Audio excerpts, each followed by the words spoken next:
Pyramid Lake is a beauty of its own, which is part of the Pyramid Lake Paiute Tribe Reservation. With a vast lake surrounded by long and tall beautiful mountains, it took my breath away. When I drove to Pyramid Lake Museum, I felt peace and a newfound appreciation for nature. The story of how Pyramid Lake and the Paiutes came to be is that a woman searched for a man, and when she found the man, they married on the 5th day and had children.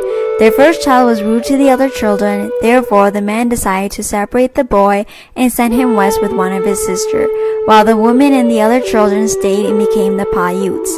The man went up to the sky, and some years later, the woman went up to the mountain and sat crying for her other children, and this led to the formation of Pyramid Lake. The woman became a stone and is called the Stone Mother that still remains at Pyramid Lake. This is just one part of the history of the Paiutes and Pyramid Lake. The history of Pyramid Lake and Paiute tribe is on display at the Pyramid Lake Museum, run by Shannon Mandel, director, and Ralph Burns, storyteller and caretaker.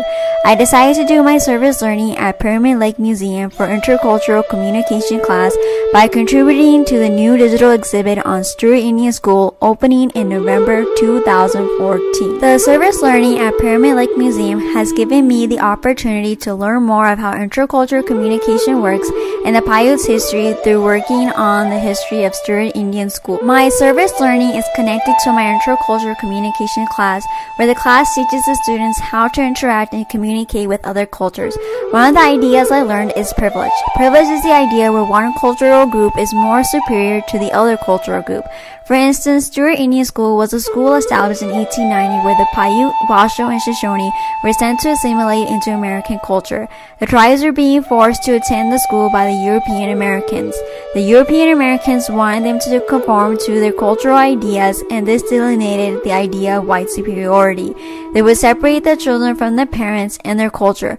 Ralph told me how the children were not allowed to speak in their native language, and if they did, they would be punished. By having to change cultural lifestyle, Ralph articulated how the students experienced cultural shock and started to lose their culture.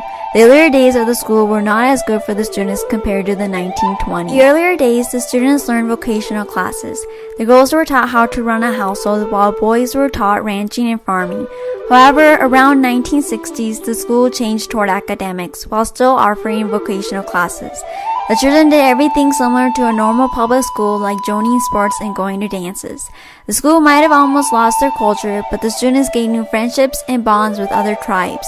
The school is an important part of the Paiute history in that it almost made them lose their culture. Now the Paiutes are doing everything they can to preserve their culture through different resources like implementing the language classes in school. Paiute tribe is an interesting culture, and I am glad that I got the chance to learn more about who they are and their history, as well as Stewart Indian School, by working on the digital exhibit. I am glad that I met Ralph and Shannon. They are both great and have helped me with learning a lot about the Paiute culture. I am also glad that I took intercultural communication to have this opportunity given to me.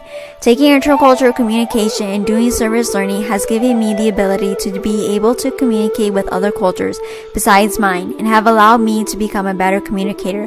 I will keep these lessons in my mind as my journey moves forward.